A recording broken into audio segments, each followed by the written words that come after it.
패션 라디오 77화 시작합니다. 야! 안녕하세요. 홍석우입니다.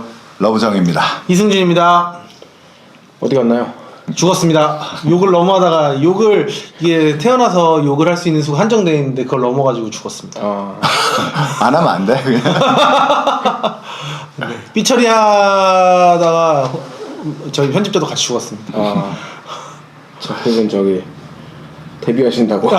상황했습니다. 네. 명복을 빕니다. 아 데뷔해? 데뷔한다고? 7월에 이제 앨범 내려고. 아. 데뷔가 뭐 별거 있나요? 애조는 앨범 나왔잖아요. 싱글이 나왔고. 네. 그 음악 좋던데. 그래요? 아니 저는 이제 4월에 이제 8곡이 나와요. 네. 그거 중에 한 곡을 먼저 발표한 거예요.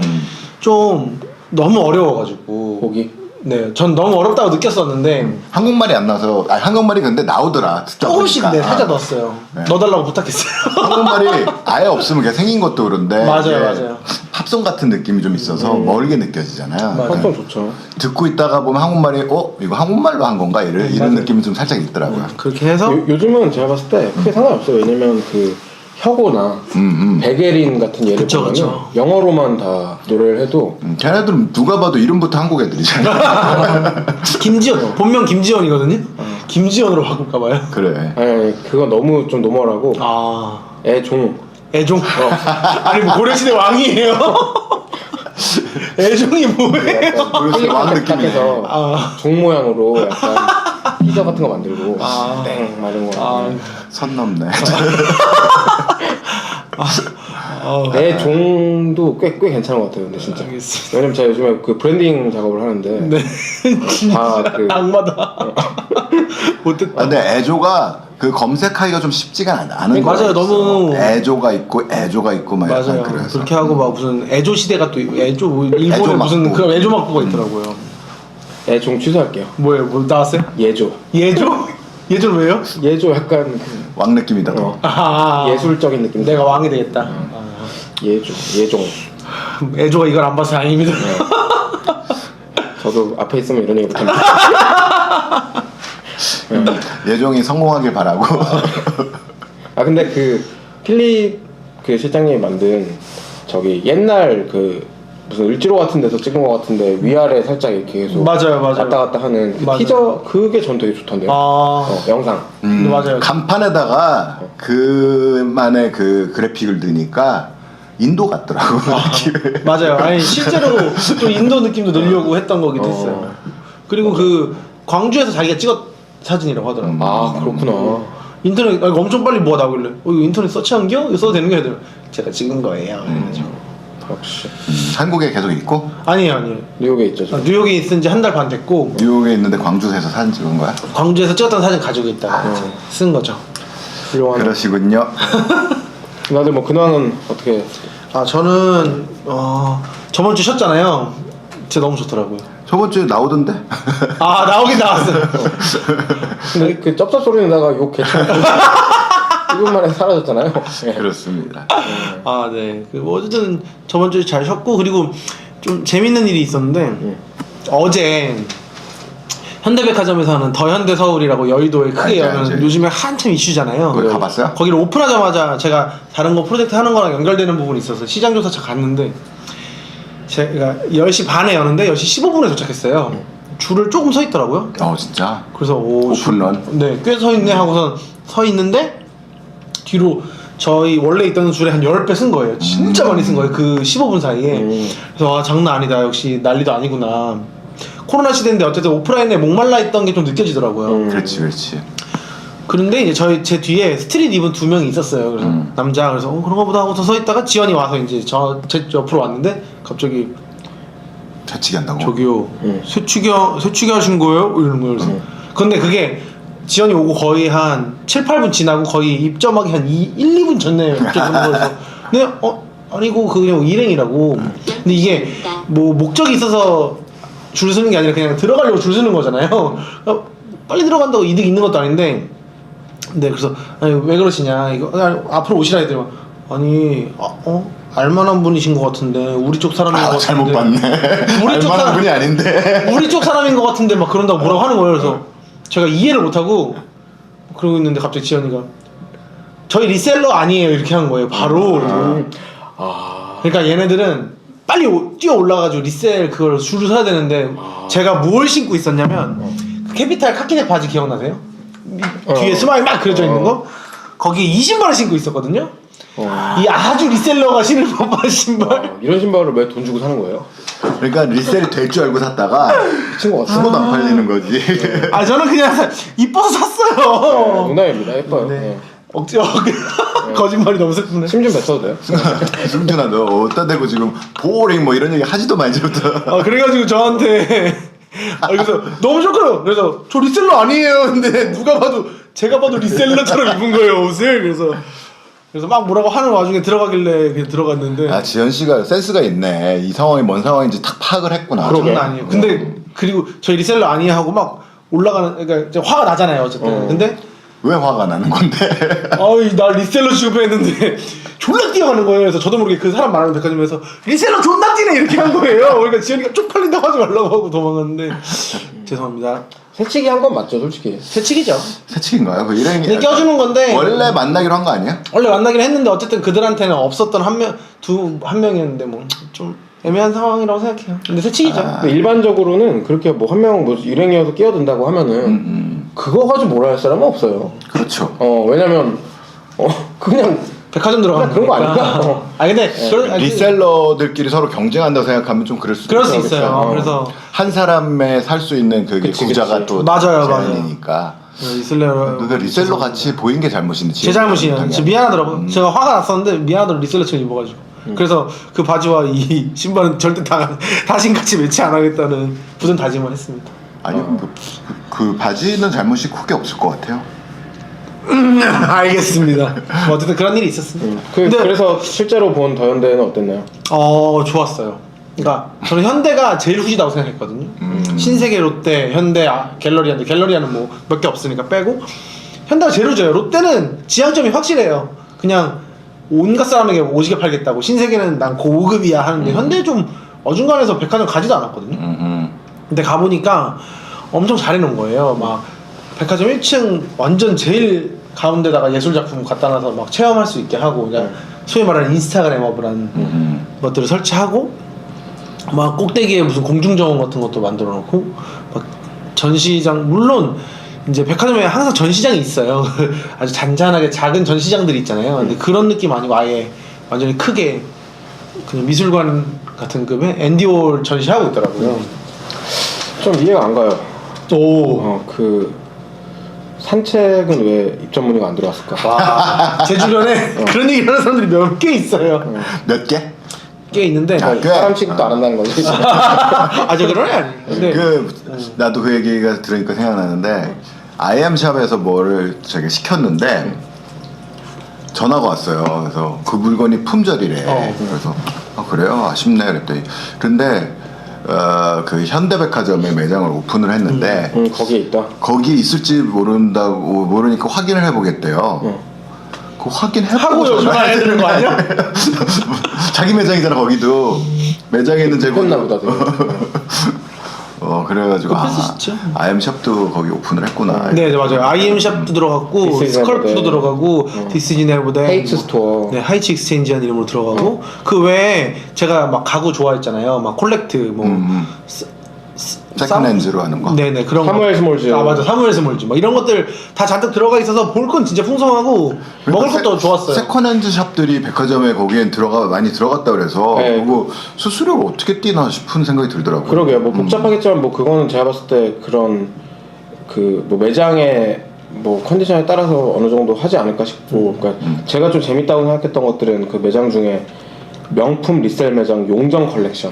용정 컬렉션이 콜렉트 바로 옆에 같이 있거든요. 근데 거기가 인테리어를 따로 하지 않고 했는데 용정 컬렉션은 또 이거 만드시는 분이 있는데 또 멋있게 해놓고 기가 막히더라고. 그리고 하나 또 재밌는 게 번개장터. 번개장터 얘기해야지. 부그지트라고. 부그지트라고 했더라고요. 그러니까 스니커들 엄청 이제 그쪽에 거의 디스플레이를 해놨고 기사 봤더니 30여 평 공간에 1,000만원에서 7,000만원대 한정판 운동화들을 갔다 갔다 하더라고요. 근데 7,000만원이면은 뭘까요? 디올 조던일까요? 디올 조던일 것 같아요. 7천만 원까지 갔다고? 3천만 원 우리 그렇진 않을 것 얘기했었는데. 뭐가 있지? 아니면 뭐 이지랑 나이키 맨 처음 거라든지 아. 그것도 아무리 새 거라도 아니 그 정도- 루이비통? 루이비통 가니?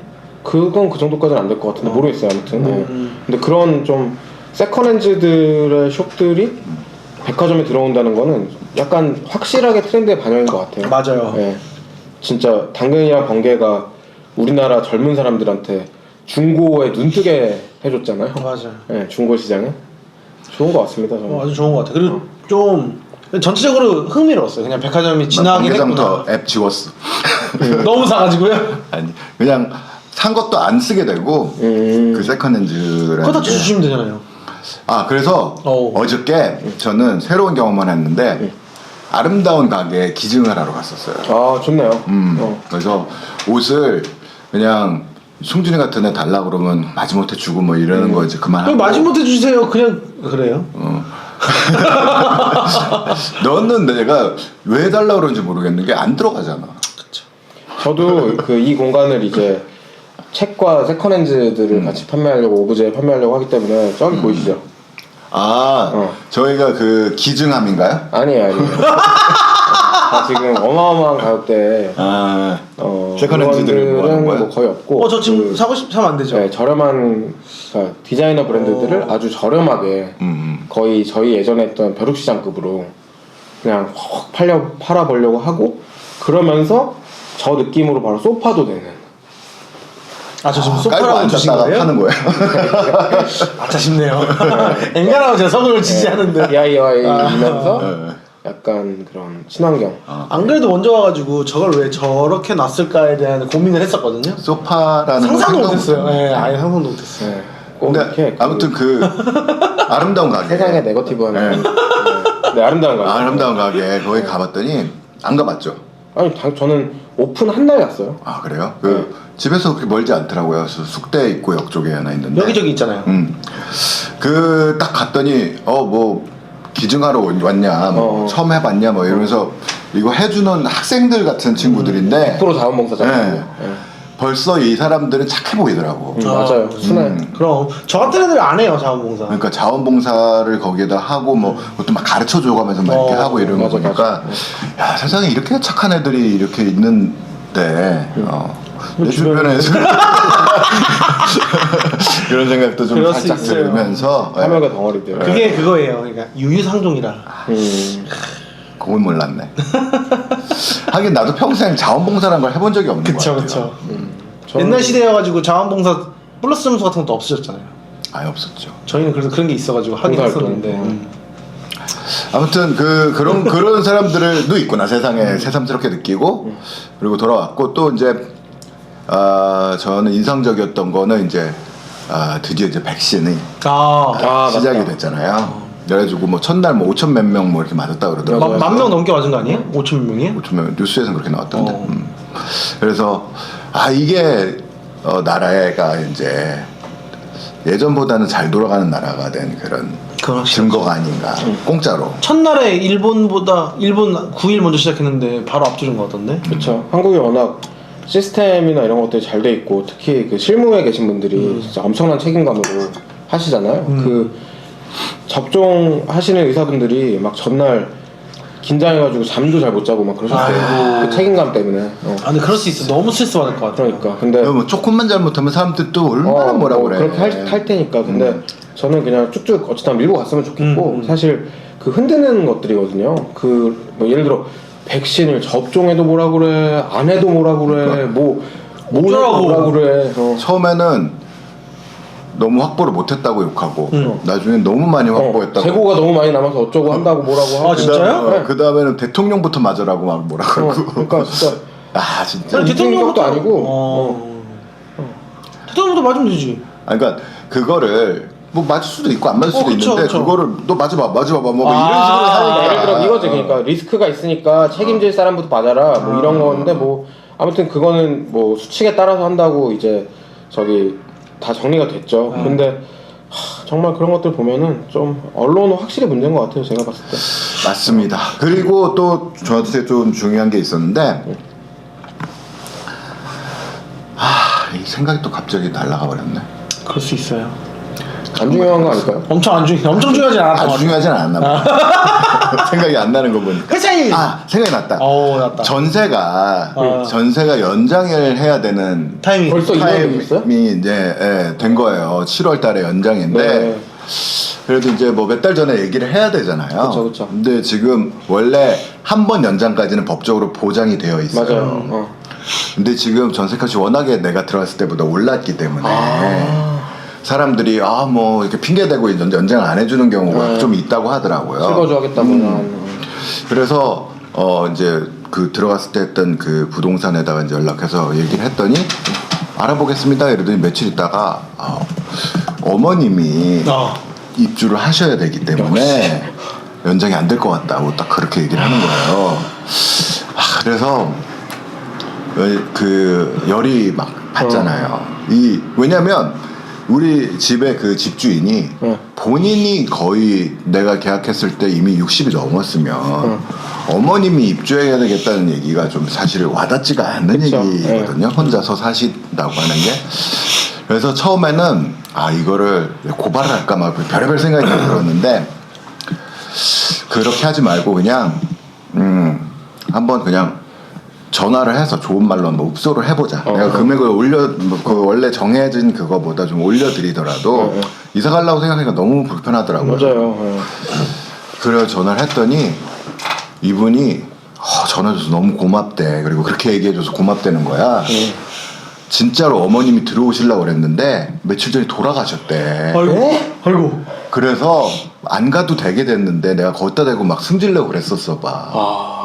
그래서 올려줄 필요도 없다고 오. 된 거예요. 그래서 사람이 인격자야 마음을 된다. 저 거기 살면 안 돼요? 아빠!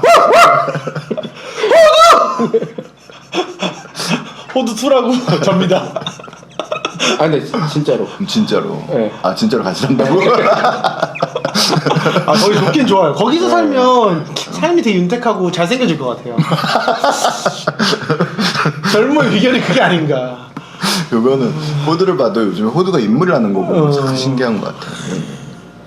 아무튼 잘 됐어요. 되셨네요, 진짜 뭐 그 이틀 사이에 온 동네 집을 다 알아보는데 진짜 많이 올랐더라고. 거의 다 더블로 올랐어. 그쵸.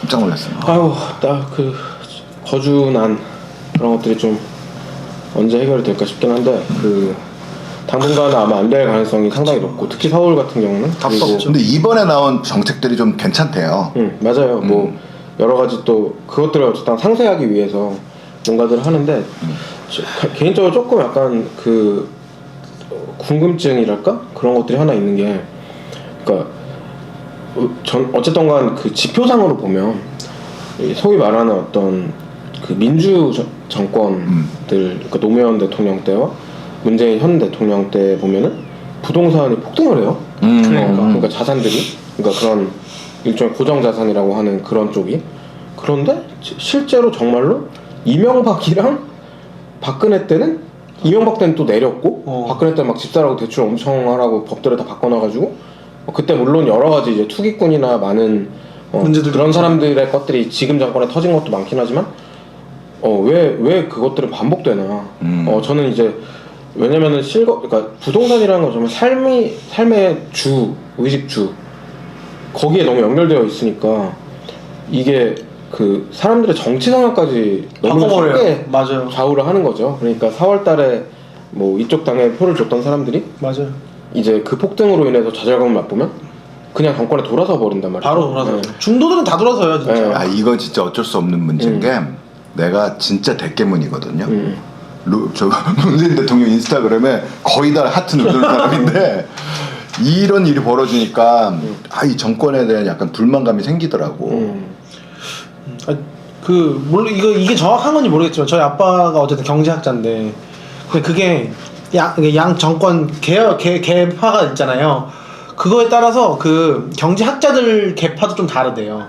그러니까 이쪽이 되면 경제 쪽을 이쪽이 하고 그쵸. 그러니까 당연한 거겠지만 네, 당연하죠. 근데 그거의 차이인 것 같다고 얘기를 하더라고요. 그러니까 지금까지 정책은 투기나 뭐 투자를 하는 사람들을 막아보려고 그쵸. 그러니까 집을 사는 거를 통해서 약간 일확천금하는 걸 어떻게든 그거부터 막는 거에 집중을 하다 보니까 실제로 집을 민생의- 사야 되는 사람, 살기 보통 위해서 뭐- 사야 되는 사람의 어. 필요화에 의한 뭐 대출이라든지 이런 것까지 다 막혀버린 상황이 조금 됐거든요. 소위 말하는 실거주 1주택자. 그런 사람들이 다 분양을 당첨돼서 사는 길만 있는 게 아니라 어떻게든 뭐 대출 받아서 사기도 하고 이렇게 하는데 그걸 막아버리니까 그냥 돈이 있어서 투자할 수 있는 사람들만 더 투자하는 그런 상황이 좀 된 것도 있어요. 맞아요. 그래서 아무튼 어떻게든 좀 좋은 방향으로 어쨌거나 이게 뭐 정치에 좋은 방향이라기보다는 그 사람들의 삶에 예, 조금 더 좋은 방향으로 갔으면 좋겠다. 그냥 그런 생각들이 맞아요. 있습니다. 예. 정책을 너무 징벌적으로 가져가면 안 될 것 같아요. 맞습니다. 그래서 아무튼 서울시장 선거가 또 4월에 있어서 네. 예, 저는 뭐 지난 서울시들 수많은 시장들을 나름대로 이제 나이 먹고 거쳤는데 뭐 세훈이도 있었고 명박 씨도 있었고 오세훈 전에도 있었어요? 이명박. 어. 아 이명박이었지. 그치 이명박. 네. 그 이명박 전에는 그 저기 뭐야 그 눈썹 하얘신 분 아이 고- 두 글자. 조 고건. 아니, 그럼 아니, 비슷한 거 아닌가? 조훈인가? 아무튼 그 오래된 그분도 있었고 근데 민선으로 한지 서울시장도 얼마 안 돼요. 아 그래요? 예, 그래서 그 아무튼 그랬는데 이번에 좀 크잖아요. 조순. 아. 아 조민이 자꾸 나와가지고 근데 이번엔 진짜 좀 크니까. 놀아줘. 그 왜냐면 서울시 완전 거대한 정말 시스템의 덩어리. 그럼요. 6위 뭐 이런데. 예, 그런데 이번에 참 어떨까 좀 여러 가지 걱정스러운 마음으로 보고 있습니다.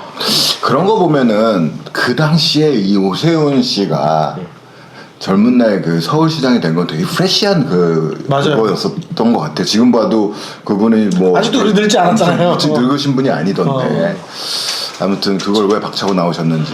저는 그 정권을 떠나서 그 오세훈 그 전 시장이 될 수 있었던 거는 사실 그분의 어떤 TV 출연 경력에서 오는 어떤 그러니까 얼굴이 주는 인기? 듯한 느낌. 어. 그 되게 기성 정치인들 하면 생각하는 그 찌들어 있는 그렇죠. 나이 많고 막 뭔가 야합 같은 거 할 것 같고 그런 거랑 상관이 없는 얼굴에 야합이라고 써있어. 살림기가 쩐다. 느낌이 그런 느낌들을 그러니까 진짜 바꿀 것 같은 느낌들을 가지고 있었기 때문이라고 생각을 하고 실제로 저는 그분의 당이랑 성향이 다르지만 어쨌든 간 체험 캐치프레이즈가 디자인 서울 뭐 이런 그렇죠. 거잖아요.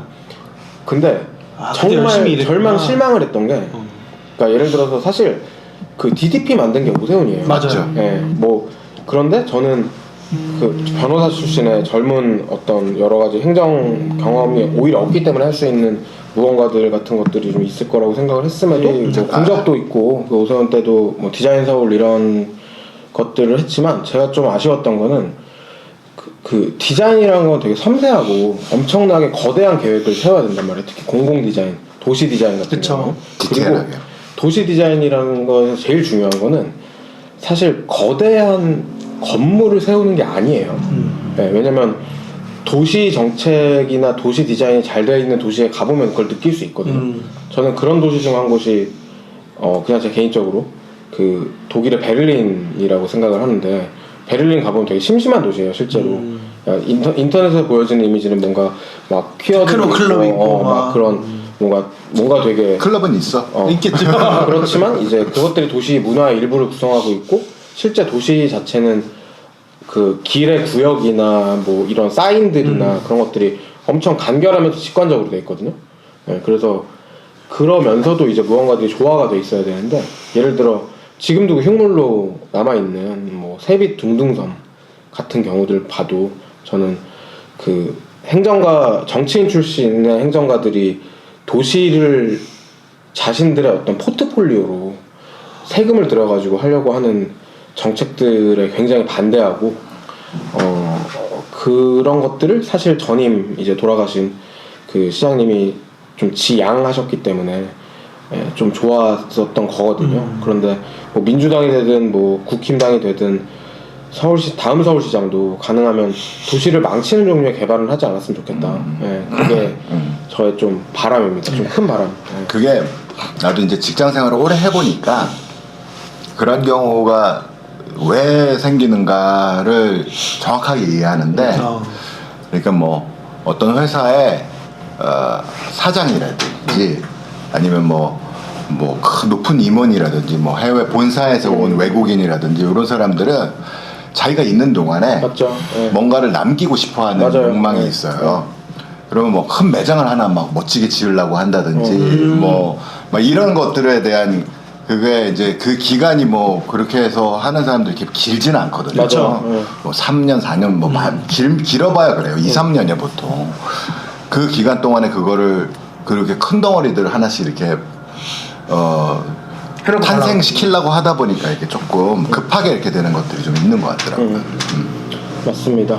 그 아무튼 뭐 그렇고 네, 맞습니다. 그 저기 근황 토크 하다가 딴 얘기만 또 겁나 했는데 그 근황이죠 뭐. 네, 근데 저 하나 얘기하고 싶은 게 있어요. 네. 네. 그 저의 근황이랄까? 오랜만에 책 얘기를 좀 하고 싶어요. 홍서구의 산책. 그래서 1시간짜리인가요 혹시? 아니에요. 네, 아주 1분짜리고. 첫집. 첫집 연대. 제가 어제 인스타그램 제 개인 계정에 올렸는데. 아 이거 뭐 승준의 집 같은 느낌이 살짝. 뭐야 우리 집이야. 근데 실제로 그럴 수 있어요. 왜냐면 이게 제가 간단하게 설명을 드릴게요. 그 박찬용 기자님이라고 원래 에스콰이어에서 오랫동안 기자. 근데 저거 비슷하게 생겼다 진짜. 피처 알긴 에디터 알고 생활을 하셨던 분이 그 본인의 2017년 2월부터 본인이 첫 독립을 하시면서 지금 승준 씨 나이 정도에 이제 독립을 하면서 왜냐면 애기네, 이분이 애기. 저랑 동갑이거든요. 근데 애기네. 그러면서 이제 그 첫 집을 구하는 과정에 대해서 쓴 한 200~300페이지 정도 되는 꽤 재밌는 에세이예요. 괜찮다. 네, 그런데 예를 생각해 보세요.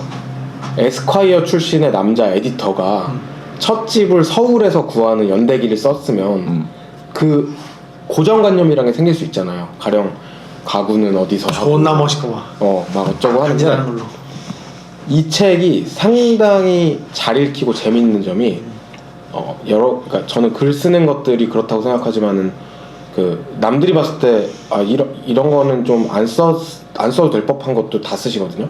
가령 자기 원래 살던 집이 어디 영등포구에 부모님이 얼마나 오랫동안 사셨던 집이고 얼마나 뭔가들이 안 돼 있었고 방에는 계속 물건이 들어와서 막 엄청 좁았고 막 어쩌고 저쩌고 실제로 막 머리를 책상에 넣고 자야 되는 그런 종류의 어떤 머리요?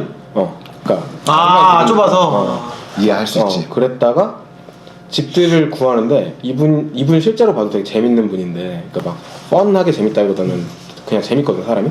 근데 그 집을 구하는 그 기준들이 있잖아요. 가령 소위 말하는 역세권이라든지. 근데 이분의 기준 간단하게 하나만 제가 스포 안 되는 정도로 말씀드리면 하나가 노량진 수산시장이었어요. 왜요? 그러니까 회를 좋아하구나. 근데 꼭 그런 느낌이 아니라 그러니까 회를 좋아는 하겠죠. 근데 수산물 좋아는 하시는데 예를 들어 목적은 아니고 아시다시피 그 에디터들이 마감을 매달 하고 맨날 야근하는 삶이잖아요. 그쵸. 야근하면서 막 온갖 배달 음식이나 뭐 그냥 그런 쓰레기 같은 걸 계속 먹잖아요. 맞아요. 그래서 겨울에 특히 야근을 끝내고 새벽에 이제 가면서 왜냐면 노량진은 24시간이란 말이에요. 거의. 그래요. 네. 왜냐면 새벽에 도매하니까. 그래서 새벽에 가면서 그때 나왔던 막 굴이나 그런 거 싱싱한 거 사가지고 집에 가서 굴찜 같은 거 해먹으면서 한잔 하고 그러면은 그게 자기한테 진짜 럭셔리였다. 그래서 근데 실제로는 이제 여러 가지 사정 때문에 노량진이 탈락을 하고 뭐가 탈락을 하고 그래서 진짜 여기 사진 한 장 없거든요. 다 글로만 묘사가 되는데 승준 씨 집도 지금 구조가 조금 독특하잖아요. 네. 실제로 그런 곳을 구했어요. 할머니가 1층에 사시는 2층짜리 그 양옥집을 구했는데 일단 집 구조가 전 주인이 그렇게 살았다는 거죠. 그러니까. 현재 그러니까 집주인이랑 같이 사는 집이에요. 단독 부분 주택인데 월세. 개빡세다. 근데 그런 곳을 구해서 이제 그곳을 어떻게 바꿔 나가는지에 대한 얘기거든요. 근데 진짜 너무 재밌는 거예요. 책이. 그래서 이분이 책 탈고하신 거를 제가 2월 초순 정도에 페이스북에서 보고 엄청 오랜만에 몇 년 만에 책 기대된다고 말 걸었어요. 그리고 며칠 전에 이제 종이책 나오고 전자책도 나왔길래 전자책으로 어제 바로 사가지고 저녁 때 그 300페이지 뜨는 것 중에 제가 140페이지 정도까지 읽었거든요. 한 번에 쭉 읽었어요. 근데 상당히 재밌고 이게 왜냐면 또 승주 씨가 바로 얼마 전까지 새 집을 구해가지고 그 집을 막 바꾸고 막 DIY 엄청 했잖아요. 승준 씨가 보면은 진짜 재밌을 거예요. 봐야겠다. 그러니까 예를 들어서 이런 거예요. 그러니까 왜 실크 벽지는 실크도 안 들어갔는데 실크 벽지라고 하는지 같은 거. 그리고 실크가 안 들어가 있는 거 원래? 네, 실크가 아니더라고요. 난 실크 벽지는 그리고 예를 들어 그 밑에 까는 그 원목 마루 뭐 이런 거 있잖아요. 그런 것들 구하는 방법. 그런데 이분이 거의 다 DIY로 하셨거든요. 그래가지고 실패가 겁나 많아요. 근데 그런 것들 보니까 진짜 남일 같지 않더라고요. 저는. 근데 난 이런 거 쓰는 사람들 보면 진짜 신기한 게 어. 어떻게 저런 게 기억이 날까 싶어요. 그럴 수 있어요. 아마 근데 책을 쓰시려고 염두에 두고 제 생각에도 너무 디테일해가지고 사진을 찍는다든지 여러 가지 과정들을 중간중간에 초고처럼 쓰셨다가 쭉 하는 과정을 거칠 것 같아요. 왜냐면 너무 디테일하거든요. 근데 이게 소설 같은 경우에는 그 작가의 상상 속에서 어떤 공간을 만들어내는 거니까 오히려 디테일하게 쓸 수 있는데 창작이니까 이런 거 같은 경우는 사실 르포잖아요. 근데 제가 봐도 그렇더라고요. 지금 말씀하신 그런 부분이 어떻게 글만 봐도 구조가 막 보여. 화장실 진짜 쓰레기 같고 아이고. 막 이런 우리 집이구나. 그래서 이 책에 참고로 그 표지에 써있는 띠지에 써있는 말 하나만 제가 읽고 마무리를 할게요. 일도 사랑도 잔고도 확실하지 않은 30대 어느 날 정신을 차려보니 나는 오래된 집을 고치고 있었다. 근데 참고로 이분이 구한 집은 보증금 500에 월세 35에. 근데 진짜 싸게 들어갔네. 자가 주차 안에 주차장이 있고요. 주차 구하기엔 공간이 되게 하나가 잘 있고, 구했네. 그 35짜리지만 공간이 생각보다 넓대요. 근데 방 구조가 진짜 이상해요. 그래서 이제 거기를 다 고치는 그런 것들에 대한 집중에 대한 얘기도 나오는데 상당히 재밌고 제가 봤을 때 물론 이 책이 뭐 무슨 스노비즘이라고 생각하시는 분들도 있을 수 있어요. 스노비즘이 뭐예요? 그러니까 예를 들어 좀 허세가 좀 꼈다. 왜냐면 책 중간에 뭐 간단하게 말하자면 타일은 이탈리아제로 막 이런 것도 있거든요. 좀 에디터 스타일로. 근데 거기까지 가는 과정을 보면은 일단 집이 35만 원짜리인데 뭐 그 정도는 럭셔리를 해도 되지. 맞아요. 그러니까 이런 느낌으로 다 수긍이 돼요. 그리고 왜 그걸 골랐는지에 대해서 본인의 또 그런 의견 같은 것들을 굉장히 오밀조밀하게 얘기하는 책이어서 저는 이 책을 좀 여러분들이 보시면은 좀 재밌을 것 같다. 우리 주변에 있는 사람들이 관심 많이 가질 만한 내용이네요. 사서 봐야겠다. 그래서 제가 이걸 어제 책 올렸더니 제 주변에 그 친한 헤인서라는 브랜드라는 그 서해인 디자이너도 헤인서가 서해인이 하는 거군요. 그래서 혜인 씨도 이 책 보겠다고 하더라고요. 아무튼 이제 댓글 읽읍시다. 드디어 댓글을 읽겠습니다. 먼저 이태건님, 오늘도 너무 재밌게 들었습니다. 감사합니다. 참고로 이 화의 제목은 섹스 코리아네요. 그리고 와우네님, 마지막 꺼져 이 개 XX 인상적이네요. 농담이고 오늘화 너무 유익한 정보 감사합니다. 더욱더 삐처리를 잘하도록 노력하겠습니다. 그래. 근데 여기 나올 때가 있어. 듣다 보면. 저희 그래도 계속 그 댓글 남겨주시는 또 우리 구독자분들이 계시잖아요. 뉴스를 하는 게 나름대로 저희도 재밌어요. 그 달에 어떤 그 주에 뭔가 이슈들을 계속 팔로우업을 하는 거니까 그렇습니다. 재밌다고 보고 우리도 배우는 게 많고요. 맞아요. 의견들이 또 다르니까요. 그리고 용용님, 너무 잘 들었습니다. 감사합니다. 감사합니다. 좋아요, 구독, 홍보 부탁드립니다. 그리고 김민규님, 클럽하우스 켜주셔서 감사합니다 라고 댓글 주셨고 바로 밑에 감사합니다, 토크 잘 들었습니다 라고 해주셨는데요. 지난주에 저희가 승준씨 안 나왔을 때 클럽하우스를 뉴스할 때 한번 적용을 해보자 라고 그냥 1초도 생각 안 하고 그걸 켜봐가지고 안 하기로 했어요. 아무튼 권 무슨 실장님이 참여하셨었어요. 권순환 실장님 게스트로 나오셨던. 그리고 이제 패고님, 최근에 댓글 많이 남겨주고 계시죠. 오늘도 재밌게 잘 들었습니다. 근데 세스코리아는 뭔가요? 저한테 묻지 마시고요. 저희 다 몰라요. 장윤수만 아는데 장윤수 아는 분이 빠졌습니다. 세스코리아 세스코? 세스코죠. 그런 거일 수도 있습니다. 그리고 그 팟빵에는 저희 이제 댓글이 없어가지고 일단 1부는 여기서 마치고 내일 이어가도록 하겠습니다.